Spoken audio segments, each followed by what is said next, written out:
Yes, I'd like to shout out to Don Sinclair and the YouTube channel. Yours truly, Dennis Boval, in a live situation. Greetings, and I'm DJ Vase, representing Don Sinclair Reggae Vibes, and today I'm here with the Honourable Macka B. Blessed love King Rastafarian, glad to be here. It's great having you here. Now, Macka B, your career, it spans so far back. There's so much to talk about. We start at the beginning. Macka B, what age did you get into music? Well, that's a good question because I first started to listen to music when I was really young, so about 4 years old. And one of my friends, his father had a sound system and used to live like a few doors away from we. And every Saturday, there was like a blues party, you know. So every Saturday we had a big reggae bass and all those kind of things, you know. And sometimes I used to stop at his house, like upstairs, you know, and the party are going downstairs. And we used to talk and we used to say to each other, one day we're going to have a sound system, you know, because we love the sound system vibes. And so it just so happened that the father, he passed down that sound to the son. And the sound was called Exodus Sound, you know. So at first, this is why we're still there at school. At first, I just love the sound vibes. I love carrying the boxes, you know.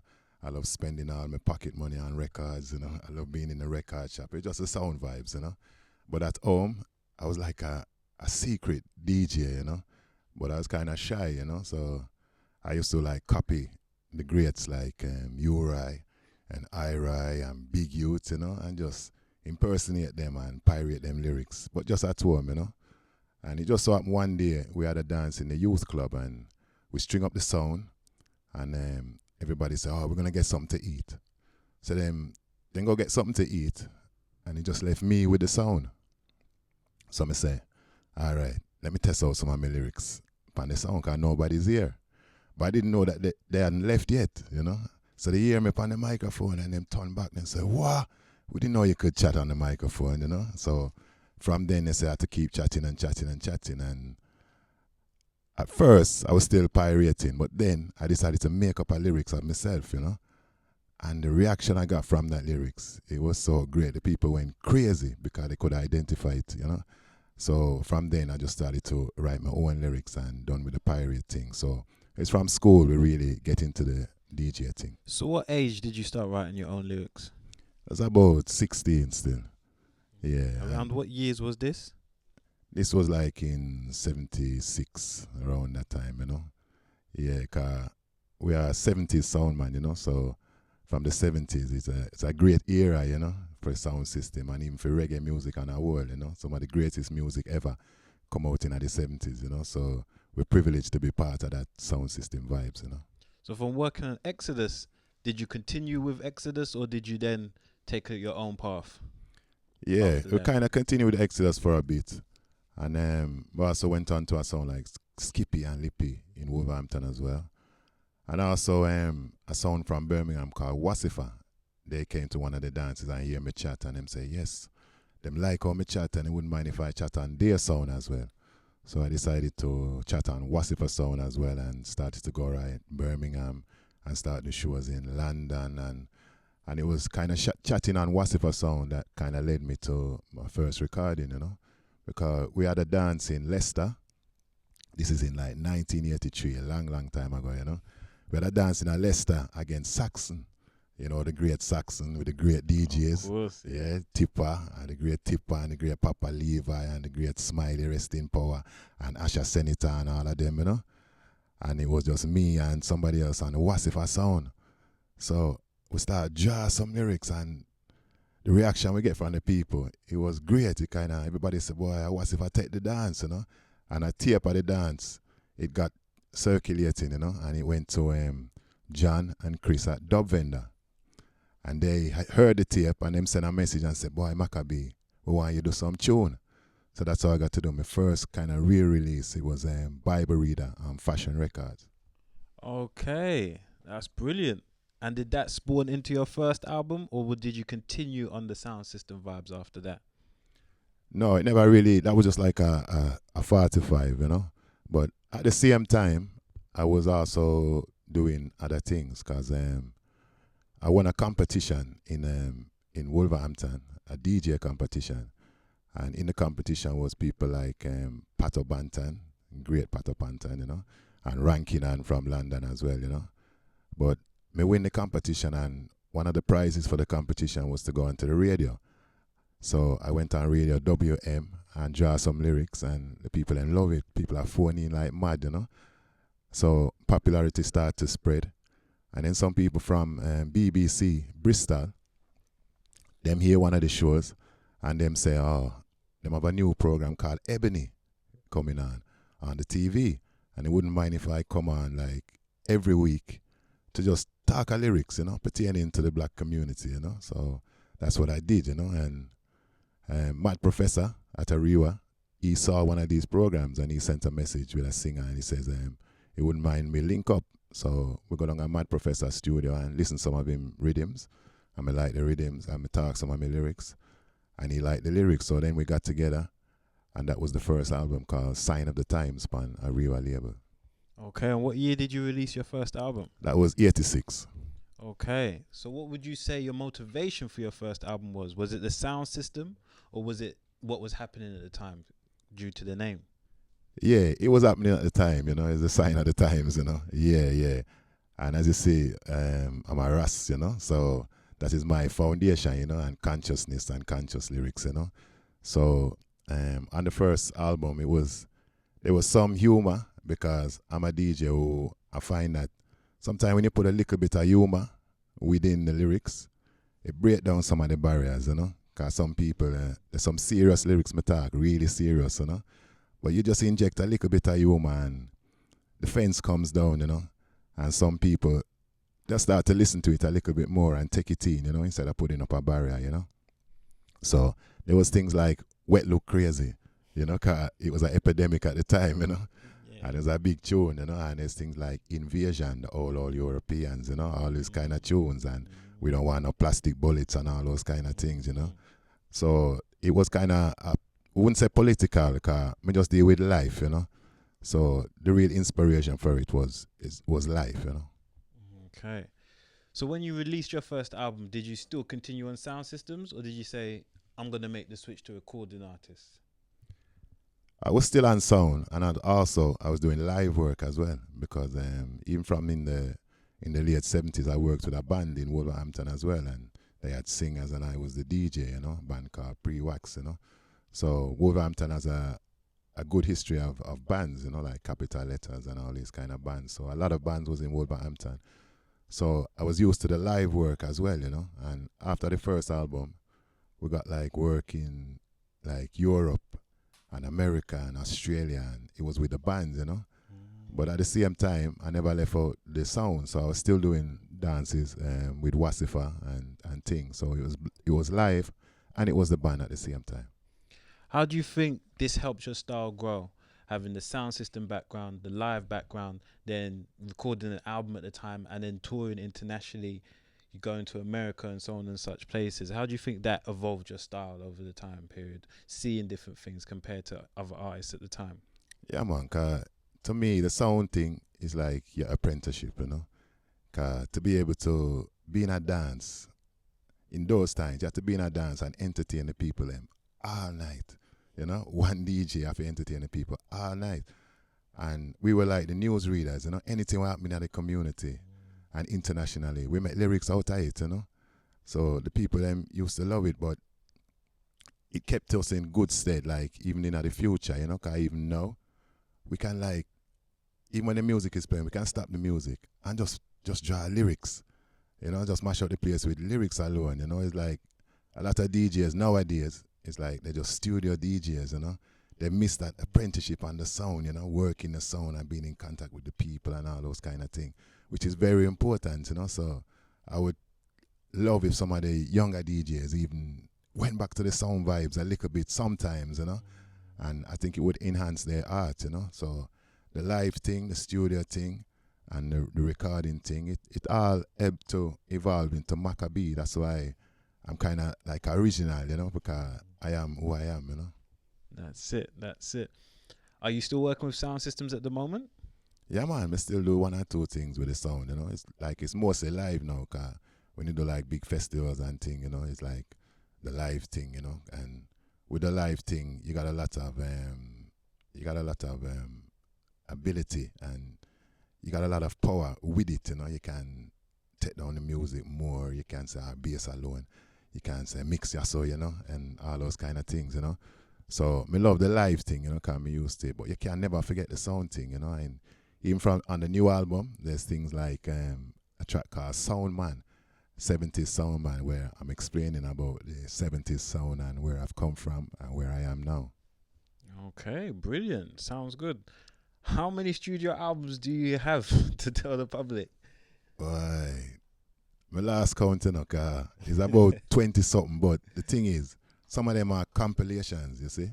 So some people will add some songs from other albums and put them into a compilation and thing, you know. So it's about 21, 22, you know, and whole heap of singles and those kind of thing, you know. But me give thanks that Jah blessed it with the lyrics, you know. So we have something to say, you know. And when it's a perfect world, we might stop chat, but it's far from perfect at the moment, you know. Definitely. Out of all the albums you've released, which one would you say is your favorite? You know, so I always get asked that question, and I always give the same answer. I can't say, you know, because for that moment in time, that was the vibes, you know, and I'm a great believer in vibes. Everything is vibration, you know, because we're born coincidence, you know. Everything is vibration. Everything is for a purpose. So at that time, that was the vibes, you know. So, you know, you can look back and say, oh, maybe I would have done it different now, but that's the vibes, and that's how it had to come out at that time. So me just give thanks for all the word sounds. Okay. As you're heavily influenced by sound system, what would you say is your favorite sound system? Yeah, that's another question. Yeah. Well, you see the sound systems, there's too much, and they all have their individual greatness, you know. You have Shaka when it comes to roots and culture, you know. Mm-hmm. You have Coxon, because when I look at you, I used to love Coxon, you know, and Coxon, my first year with some dub plate and all those kind of things, you know. And Saxon for the DJs, you know. And you have Wasifa, you know, out of Birmingham, and, you know, internationally you have like Stone Love, you have Jah Love, you know. There's too many, you know, and all of them is great in their own personal way, you know. Definitely. So throughout the it seems like you could say 3 eras, maybe 4 eras of sound system performing live, and you say you definitely love the 70s. What would you say you would change about nowadays? I know you said artists them going back to sound system, but what else would you change about music at the moment coming out that you listen to in the reggae music?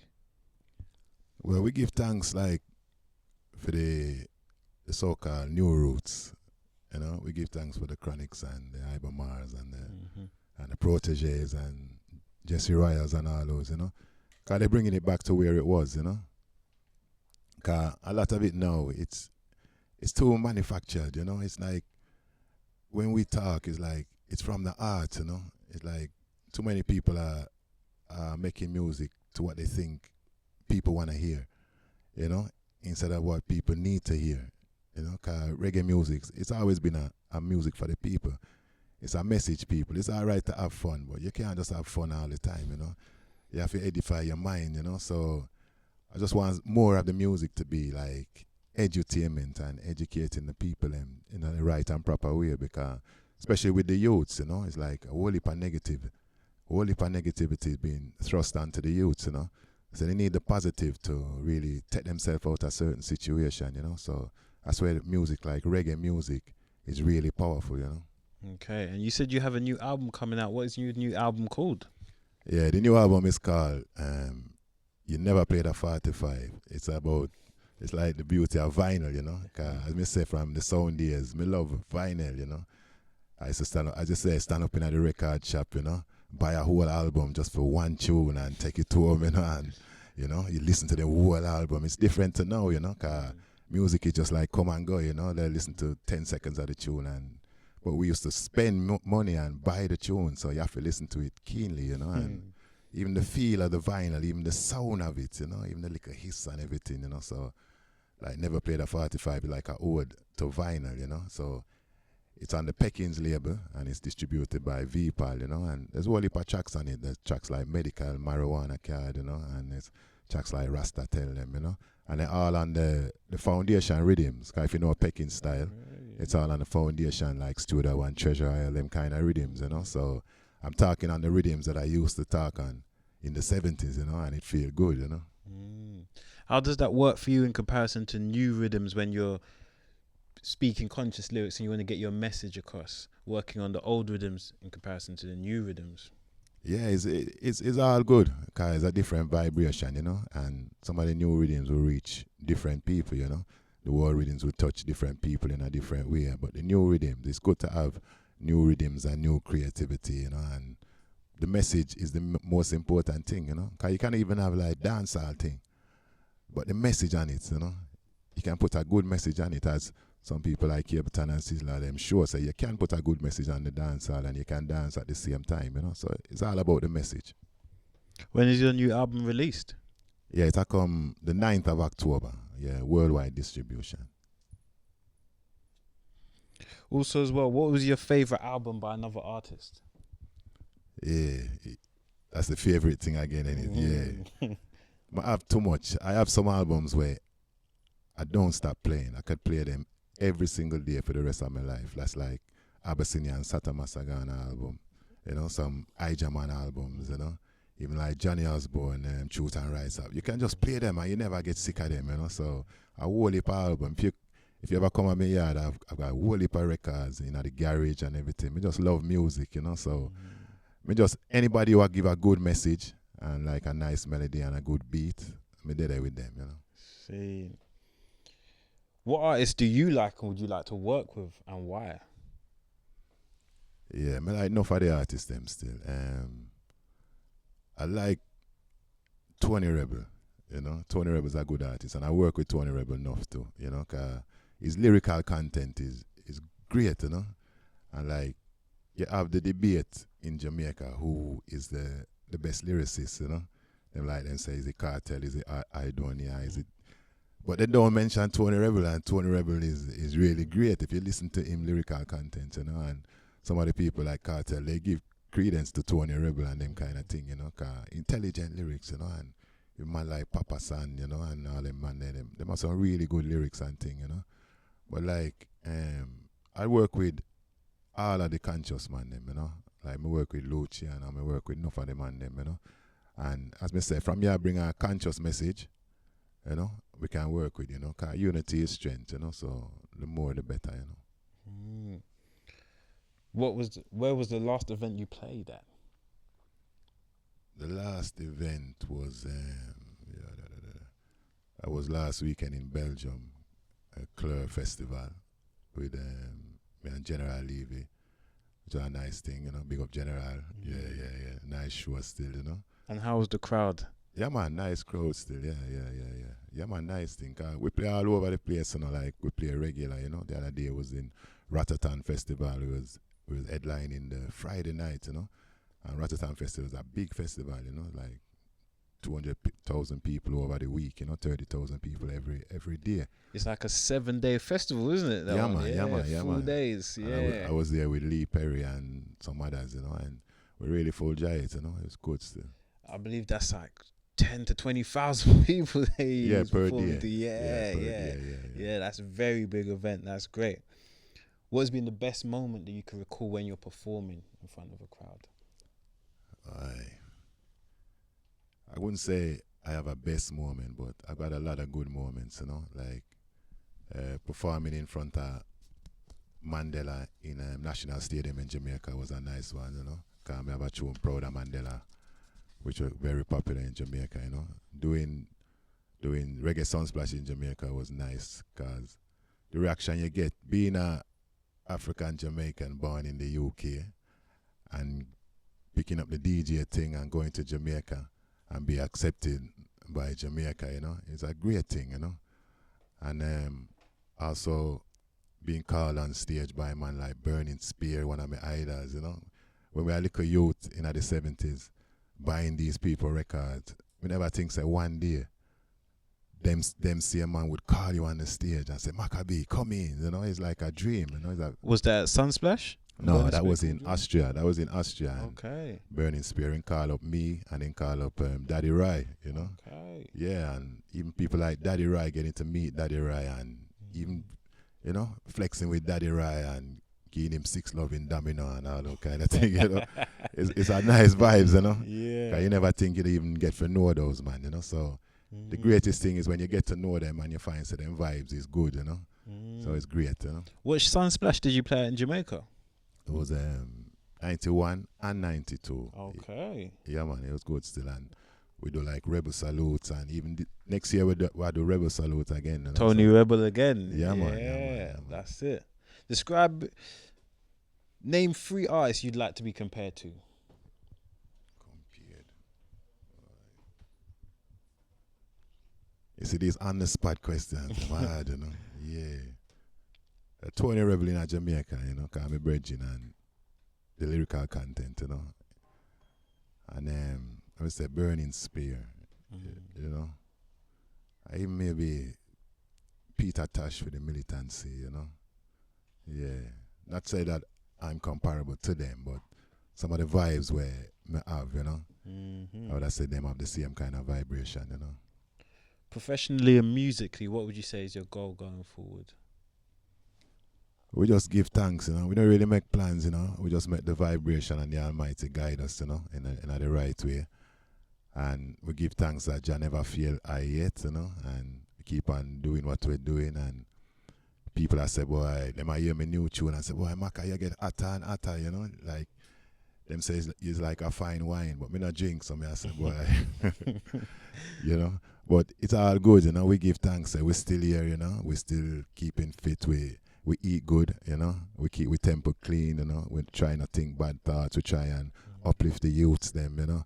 We try uplift the woman them, you know. Try uplift everybody, you know. So we give thanks that we're still here and we just gonna move forward with the vibes, you know. That's it. What jobs have you done other than being an artist? Well, that's good, cause when I left school, I wasn't gonna be an artist, you know. I was gonna be an engineer, a technical engineer. At a place called Ever Ready, who used to make the batteries. Yeah, so I was going to be a technical engineer, technician, and all these kind of things. And I was going in that. I was doing the apprenticeship and thing. But then I got made redundant because Ever Ready closed down. So I said, all right, I'm going to look for another engineering job. But then I was harassed then, you know, and you find, say, you know, so easy to get the engineering job as harassing them times, you know. So after a couple of interviews and thing, I said, boy, look like the music thing. I have to put myself 100% in the music thing. So that's what I did, you know, just went straight for the music. Describe a real life situation that inspired you musically. A real life situation that inspired me musically. Yeah. Well, I can say in 1987 in Wolverhampton, one of my people who I knew, a youth called Clinton McCurbin, he went into a shop in Wolverhampton and they were saying that he had a stolen credit card and they called the police. But it wasn't. I think it was his friend's own. And the police came and they apprehended him and they ended up killing him right there in the shop, you know. And then they went to McDonald's to have a meal, you know.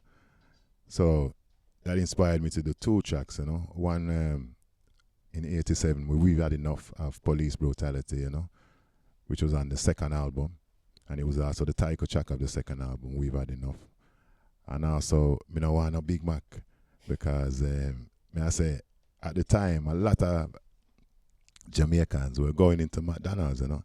And me I say, look at that, you know, they could have kill one of us and then go into the shop and eat, you know, in the same place where you eat, you know, and you have to think about it. And beside that, the food not good in there anyway, you know. So that incident kind of inspired me to do some tracks, you know. Definitely. If you could go back in time, what would you do differently? I wouldn't really do anything different because the vibes is the vibes, you know. What happens is what happens, and I'm a great believer in it was supposed to happen at that time, you know. And I'll give you an example. Sometimes you do things and you don't realize till later on.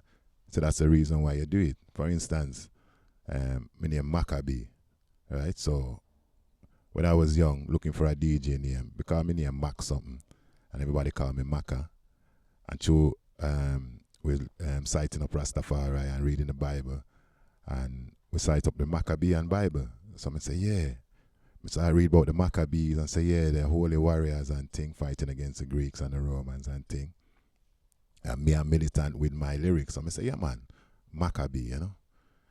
But as time goes on, knowledge and wisdom increase. So I start realize, say, a lot of the Bible was really plagiarized, you know, taken from different sources and taken from African sources, you know, from Kemet and other parts of Africa. So I had this book called The Africans Who Wrote the Bible. And it says a lot of the names in the Bible are actually plagiarized from African names. So I start read down the name them. And then I say, what? Macka B. I say, wait, what Macka B mean then? And it means one who talks his talk in the Akan language, the Ashanti then. It means one who says what he has to say. I said, boy, I me that, you know. But we never know said that was me at that time, you know. But the father showed me, say, that's the real reason for the name. So anytime I see anybody from Ghana, I say to them, tell them that same story.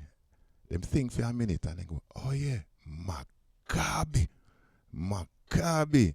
And it really does mean one who talks his talks, you know. So sometimes you do things and you don't realize till further on the real reason for doing the things, you know. I see. It sounds like you're an avid reader in your spare time. Is that true? Yeah, man. You have to read, you know. You know what them say is if you want to hide something from black people, you put it in a book, you know. But then can't hide nothing from me because I read, you know. Yeah, you have to read, man, you know. Cause even when I was at school, you know, even though I love sports and thing, I love the sound system, I still do my school work, you know, and I still read, you know. That's why I can have certain lyrics, cause I can find the rhymes, you can find the words, you know, so I don't really have to swear to put in the word. I can put in the word so anybody can listen from young babies to grandmothers, you know, so reading is a great thing. What are you reading currently? Yeah, well, right now, I'm not reading anything, you know. I'm YouTubing. Right now I'm YouTubing, so there's a lot of documentaries on there, you know. Cause it's the same as reading still, you know, it's just getting the knowledge, you know. What would you say is your first song you ever remember hearing? Well, that's a good question, you know. You have some question, well, King. The first song I ever remember hearing, I think Mama Heartbeat, you know. That must be the first one, you know. Yeah. What are you listening to lately, personally? I know you said you've got a big collection, so what are you personally listening to at the moment? Yeah, I'm listening to the new reggae, you know, but I still listen to the old as well, you know, and I listen to some of the conscious hip hop as well, you know, and you know, as I say, from is a conscious message, you know, I listen to it, you know, so you know, it's reggae mostly though, cause I don't stop listening to the oldies as well, you know, so mostly still just listen to reggae. As I said, the Chronics and all the new people, you know, I still listen to them, you know. What song of yours are you most proud of and why? Well, that goes back to the time, you know. Everything is for that time, you know. Cause there's some like, you know, Jah Wasifa was a big tune for me, you know, and we did a video and that got me like really popular in Jamaica as well, you know, and you know, there's whole heap of songs, you know, boy, there's too much, you know. You get me again, you know. Invasion is a tune where all of the tunes were kind of militant and make people really sit up and listen, you know. It's those kind of tunes, you know. Cause I've even had people come up to me and say, boy, they have to thank me that I've stopped them from taking drugs, you know. They used to be a drug addict and should I listen to some of my inspirational tunes, they come off it, you know. We have tracks like All About the Youths, which is just like a acoustic track with just guitar, and that's a track that I'm proud of. It's 7 minutes long, but it's all about the youths, and telling the story of the youths them and the struggle of the youths them in the UK and around the world. But it's also answering some of the questions for them, It's also bigging them up and telling them that I know they've got the power, All they need is the right direction, So those kind of things, and I have one called Children, Remember how great you are, 'cause we have to big up the next generation, So those are the ones I'm kind of love, Have you ever met a fan and been surprised about their feedback they've given you on one of the tracks that you've made, or even an album?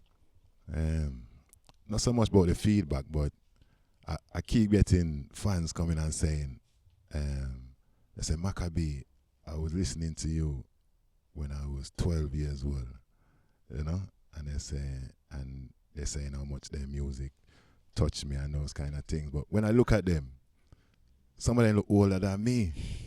That's the thing, But me have to give thanks still, and it makes you realize, well, you're there for a long time, 'cause as I say, it's over 4 decades, Yeah, like 30 years, but over 4 decades. So it's only when they come up to you and say, boy, may I listen to you from then, and then you realize, you're still treading the road, but we give thanks, Musician, living or dead, who would be in your dream band? Wow, big question, my youth. Wow. I'm going to put Rico in it, because him just passed, rest in power, as a trombone man. Okay. Tommy McCook, then kind of man would be in it as hands man, Okay. The drummer would have to be somebody like maybe Sly. Okay. Because Sly, a great innovator, Cause there's enough of them though, It could be Style Scatter, it could be Santa, you know what I mean? Mm-hmm. But BS, it could be Robbie, or it could be Family Man, or it could be Bagger Walker, there's enough of them, even F2 Leroy Sibbles, a big bass man, he played the bass for Sata Masagana, a big bass man that, yeah. So, there's so much of them, but it would be nice, Okay. What genre of music can't you stand to listen to?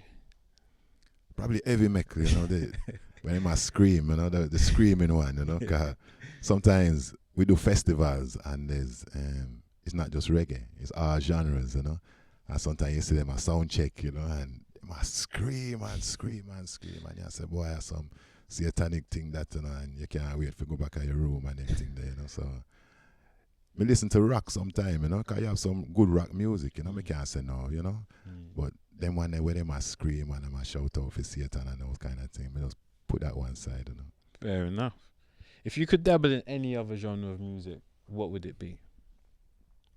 Well, it would probably be hip hop, I think, because hip hop have a power, and it's only through the powers that be have really strayed hip hop away from the consciousness where it used to have at the beginning, And like, even if you watch the film, it's Straight Outta Compton and those kind of things, like a real thing, certain people come and saw the power of hip hop, because it's a revolutionary thing, at the time in America, So revolutionary people that thought revolutionary things and come and manipulated certain things and took it in a different direction and put it into a gangster thing and, make the youth them start fight against one another and all those kind of things. But looking at it now, you think that all hip hop is just gangster thing, and slackness. But there's a lot of conscious hip hop out there, but they're not getting the airplay kind of thing, People not seeing it, because the media don't want them to see it, for some reason, So if there was another genre, it would be hip hop, get the conscious hip hop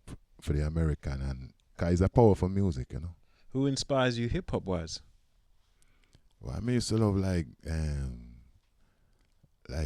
Dead Prez and them kind of man there, Them man there, they was talking some good lyrics. They reminded me of me in the reggae, Okay, Yeah. Called him the tune about Ital, vegetarian and, and liberation for people and all those kind of things, So it's them kind of people who me really rate as hip hop artists, What else can we expect from you in the future? Well, I have enough things that come. I have some tune that come from Jamaica with Rory and Flavor McGregor, and some things that come, And we have tune that come out of Japan, and we have tunes that come out of Tanzania. We do a new tune where I talk a bit of Swahili in the tune, 'cause I have some tune where I talk different languages, Yeah. 'Cause, yeah, man, I have some tune where I talk even French and thing, Even the first time I go to Mexico, we went with the band, and we were doing a radio interview, and I said to them, so which one of Macka B biggest tune in Mexico? And them say it's a tune called J'adore le Reggae. I said, J'adore le Reggae, that's a French tune. They said, you not speak Spanish in Mexico? I say, yeah. But I said, that tune is massive in Mexico. So I have to run back to the musician and say, you see the tune where I say we not play? And that tune we have to go play tonight. And you see when we play the tune, I just hold the microphone like that. And them sing every word. And them can't speak French. But then sing every single word of the song. That's the power of music and the power of language still. So, Oh, wow. Do you have a message for Don Sinclair about the works he's doing for promoting artists at the moment?